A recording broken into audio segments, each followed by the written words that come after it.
Welcome back to Metal Heroes Review, episode number, I believe this is episode number 5. Yes, this one's discussing episode 23 or 30.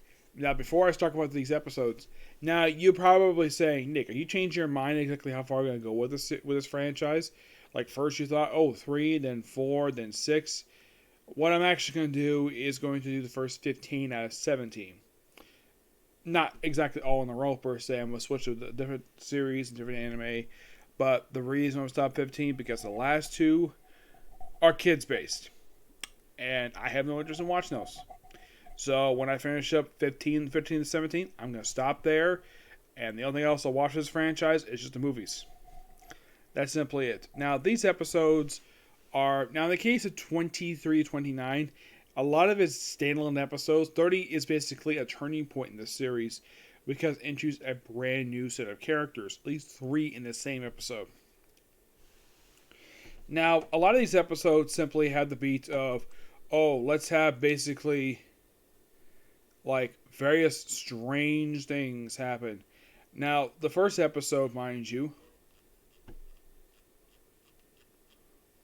episode 23, this is a quite odd one to say the least. By the way, this aired in September. It feels like a Halloween episode. No, seriously, it freaking does.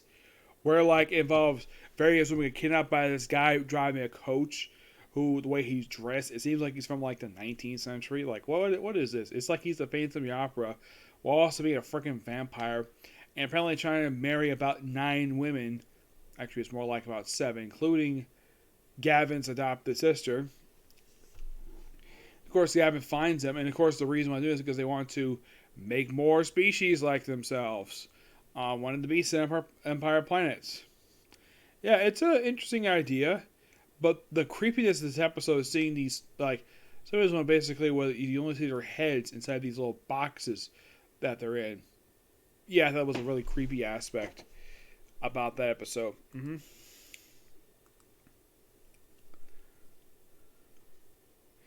Now, in the case of episode 24, which, by the way, 7 episodes after this, Mimi herself will lead the series. Yes, I'll talk about that in our next review. Now, this one, she gets like a vision of Gavan possibly dying.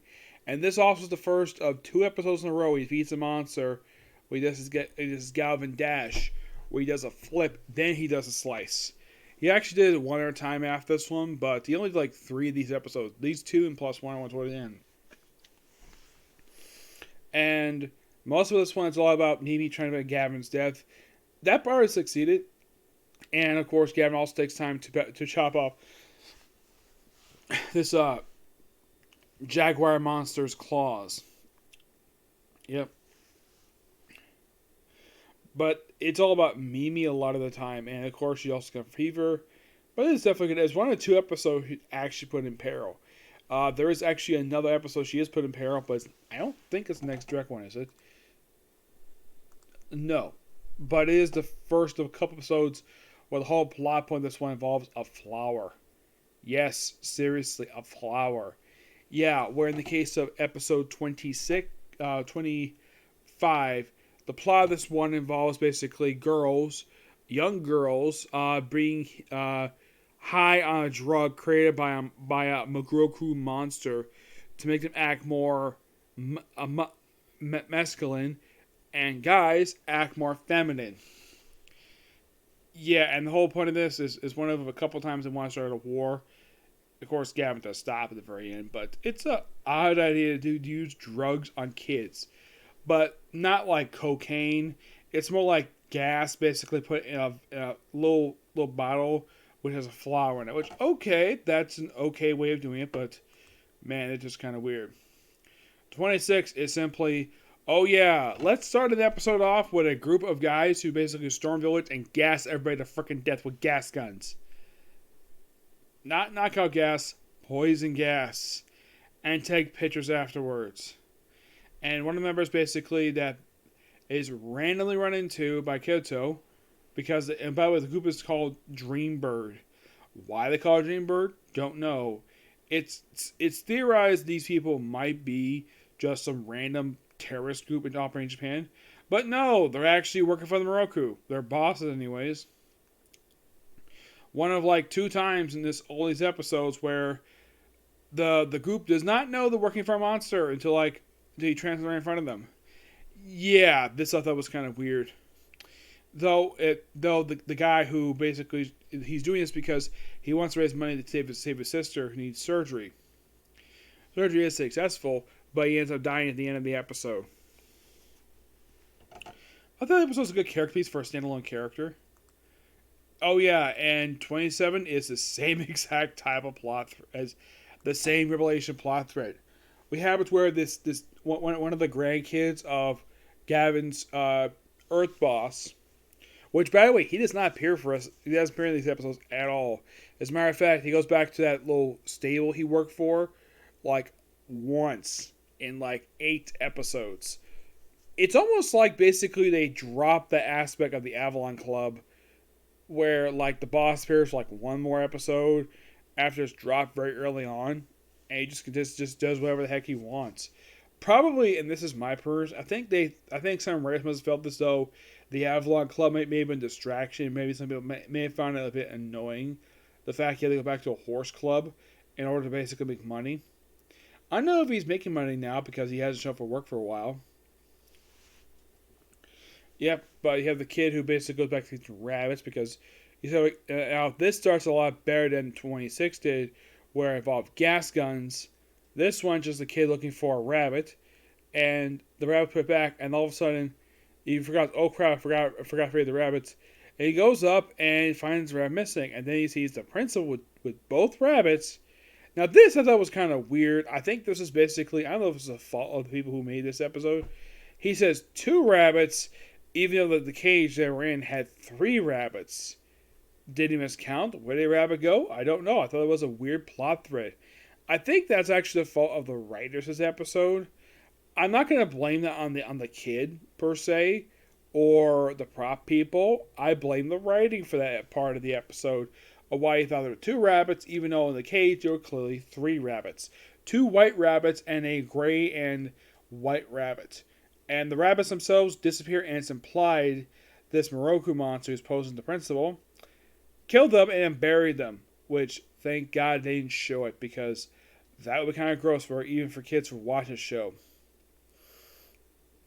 And by the way, where's the real principal of this? Never revealed. The school itself is never seen again. Though it has a really cool aspect when they go to the Moroku dimension, and they basically use the school itself. I always like when they do this in the series where a lot of the time usually like outside at some core or whatever. Like this episode, basically one of those times where it's different locations. Like sometimes it's basically in a quarry. One's on top of a roller coaster that happens in a later episode, and this one's in the middle of a school. Of course, the monster is destroyed, and also in these later episodes, he uses the Gavan tank a lot more than he did previously. Early on, he appeared for like a couple episodes, and then it was like dropped and didn't appear again for like 20 episodes, and he appears again for a few episodes. Like there's actually one episode appears in this batch where it's the only big who see the Star Beast, Electric Star Beast doll does not make appearance at all. It's like absent for whole episode for like no explained reason. Heck, at one time he summons it, all he does is simply just jump on it, fly over a bit, and then he takes out his sword and jumps right back down. It's almost like, what was the point of summoning this your Zord, even though I can have it fire its weapons? At least tank might do that. Oh yeah, by the way, the plot of this one is that this principal's brainwashed teachers to work for him and teach students evil education. One of a couple times basically wanted to start evil stuff related to Moroku. And the other one's actually in episode 29. Yep. Oh yeah, by the way, when they turn into a monster again.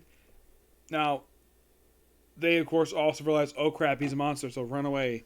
In the case of 28, this one involves a 300-year-old hired killer who they refer to as a witch, who is really, really old.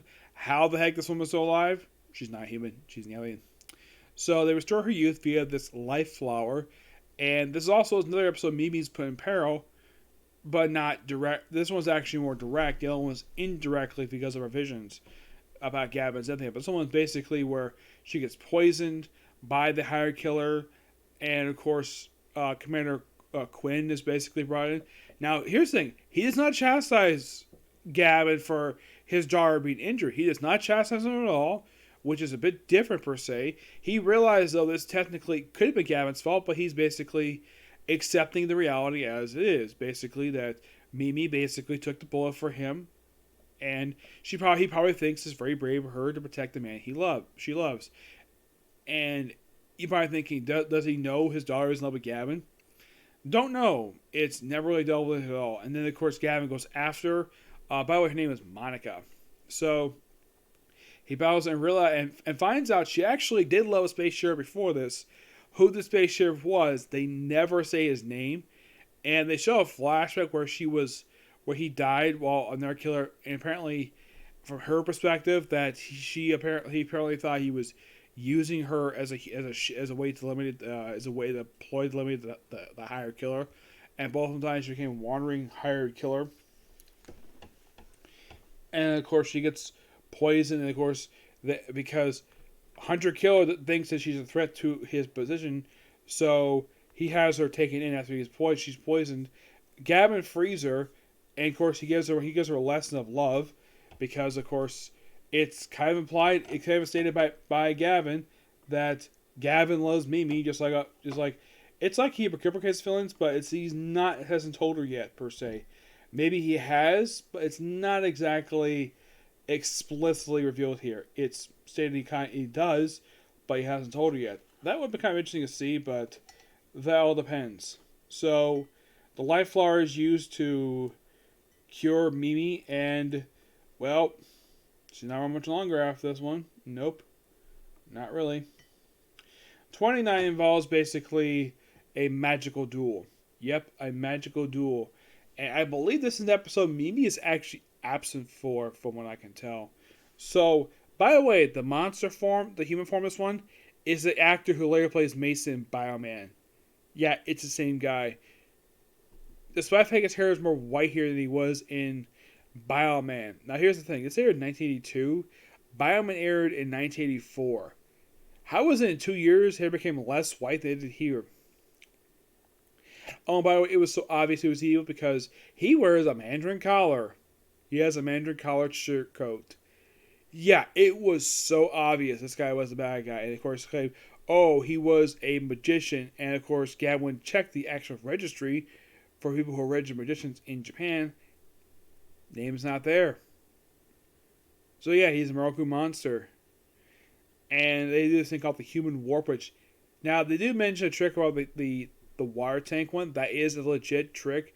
That's actual escape tower type of thing. But the human warp, this is, I highly doubt this is a trick that magicians use, where it's like, oh, teleport something from one box to another. Possibly, but it's just not explicitly revealed. Yeah, but in the case of 30, 30 is a turning point, like I said. This also is noteworthy being the final appearance. It was actually the second to last appearance for Hunter Killer. And you're thinking, wait, there's 44 episodes. How is the second to last appearance? Because he leaves after this episode and doesn't return again episode 42. So, we have the debut of Don Hoar's son. Yes, seriously. Don Hoar's own son. Now, the obvious question is, how the heck is this freaking possible?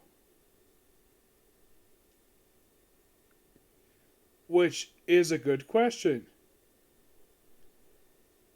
How the heck is this possible? The answer?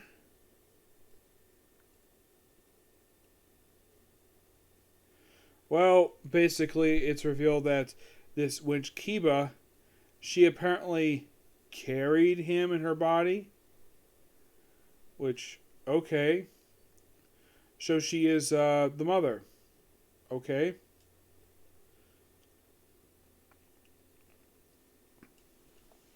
Now, Sandarva is the guy in red. Keba is the woman on the left. And she is apparently the mother. She's a witch.